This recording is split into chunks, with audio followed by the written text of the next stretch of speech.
नमस्कार. MPSC राज्यसेवा मुख्य परीक्षेमध्ये GS1 इतिहासाचा अभ्यास करताना गांधीवादी पर्व हा एक खूपच महत्त्वाचा विषय आहे. आजच्या या विश्लेषणात आपण 1893 to 1919 या काळाकडे फक्त घटना म्हणून नाही बघणार, तर MPSCला जो एक विश्लेषणात्मक दृष्टिकोन अपेक्षित असतो त्या अँगलनी पाहणार आहोत. आपण हे समजून घेऊ की गांधीजींची राजकीय रणनीती नक्की कशी विकसित होत गेली आणि परीक्षेच्या उत्तरात हेच विश्लेषण प्रभावीपणे कसं मांडायचं. चला, सुरुवातीलाच एक मूलभूत प्रश्न घेऊया.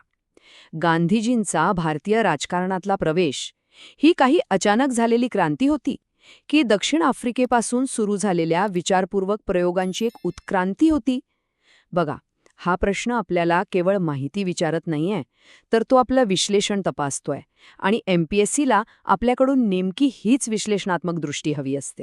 तर मग आजच्या चर्चेत आपण या 5 मुख्य मुद्द्यांवर लक्ष केंद्रित करणार आहोत. आपण गांधीजींच्या राजकीय प्रयोगशाळेपासून म्हणजे दक्षिण आफ्रिकेपासून सुरुवात करणार आहोत आणि थेट MPSCच्या उत्तरलेखन तंत्रापर्यंत पोहोचणार आहोत. यामुळे एक प्रभावी उत्तर लिहिण्यासाठी एक पक्का आराखडा तयार होईल. तर आपला पहिला टप्पा आहे दक्षिण आफ्रिका. हे ठिकाण फक्त गांधीजी तिथे राहत होते म्हणून महत्त्वाचं नाही, तर ती त्यांची एक प्रकारे पॉलिटिकल लॅब होती. इथेच त्यांच्या सत्याग्रहाच्या शस्त्रांची, त्यांच्या डावपेचांची निर्मिती झाली, त्यांची चाचणी झाली आणि मग नंतर तीच शस्त्र त्यांनी भारतात वापरली. आता इथे बघा, हे खूप महत्त्वाचं आहे. सुरुवातीला गांधीजींनी पण अर्ज, विनंत्या, याचिका असे मवाळ मार्गच वापरले. पण त्यांना लवकरच लक्षात आलं की हे मार्ग पुरेसे नाहीत. आणि मग उदय झाला तो सत्याग्रहाचा, म्हणजे सविनय कायदेभंग आणि असहकाराचा. ही जी शिफ्ट आहे ना, मवाळ धोरणाकडून सत्याग्रहाकडे, हीच त्यांच्या कार्यपद्धतीतील उत्क्रांती आहे. आणि हाच मुद्दा आपल्या उत्तराचा गाभा असायला हवा. तर मग दक्षिण आफ्रिकेतून गांधीजी नक्की काय शिकले? त्यांनी नेटाल इंडियन काँग्रेसच्या माध्यमातून लोकांना एकत्र कसं करायचं हे शिकले. रजिस्ट्रेशन सर्टिफिकेटच्या विरोधात आंदोलन करताना अहिंसक साधनांचा विकास केला. खाण कामगारांच्या संपातून लोकांना मोठ्या संख्येने कसं सामील करून यायचं याची चाचणी घेतली. आणि हो, टॉल्स्टॉय फार्ममधून रचनात्मक कार्यक्रमांचं महत्त्वही त्यांनी ओळखलं. हा सगळा अनुभवच त्यांच्या भारतातील लढ्याचा पाया बनला.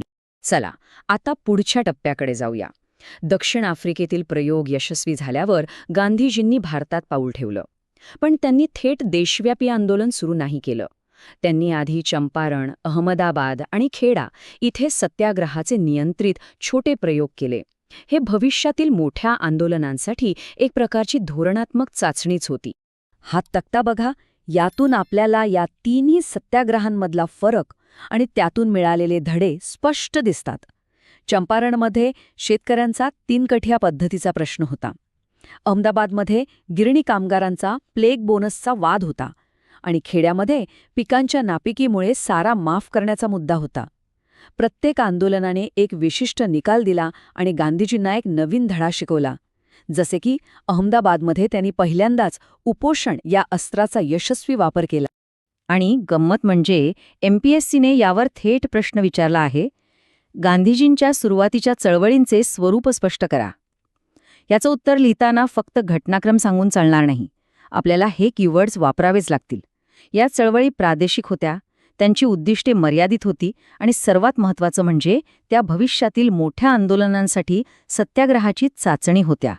हे विश्लेषण आपलं उत्तर इतरांपेक्षा नक्कीच वेगळं ठरवेल. गांधीजींचे हे प्रादेशिक प्रयोग यशस्वी होत होते, पण त्याचवेळी ब्रिटिश सरकारने रॉलेट कायदा आणला.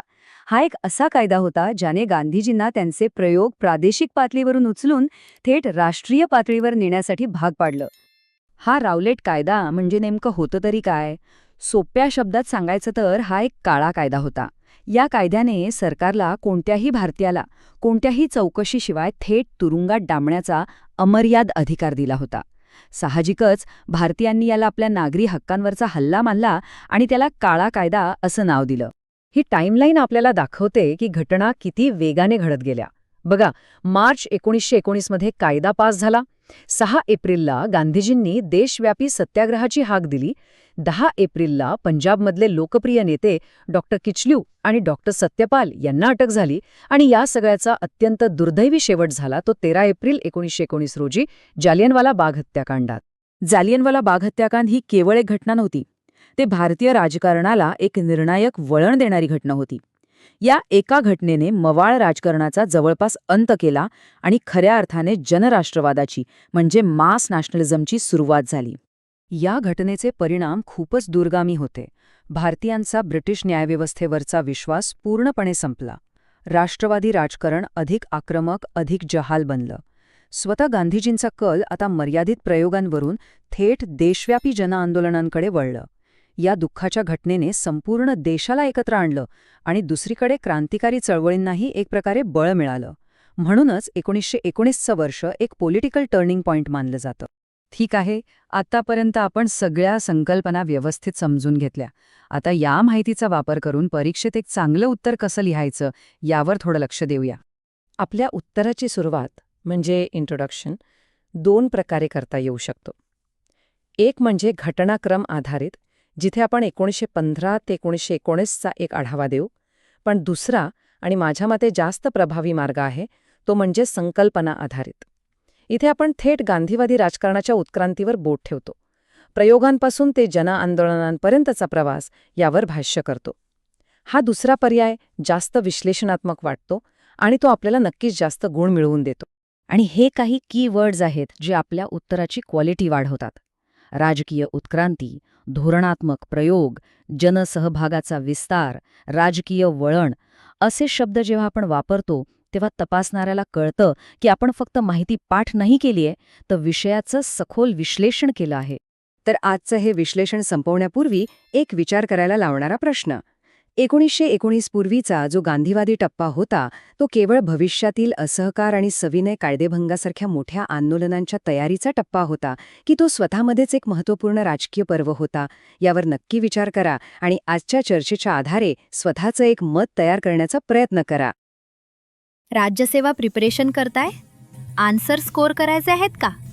तर आमच्यासोबत जुडा आणि MPSC फोकस्ड व्हिडिओजसाठी चॅनलला लाईक, शेअर आणि सबस्क्राईब करायला विसरू नका.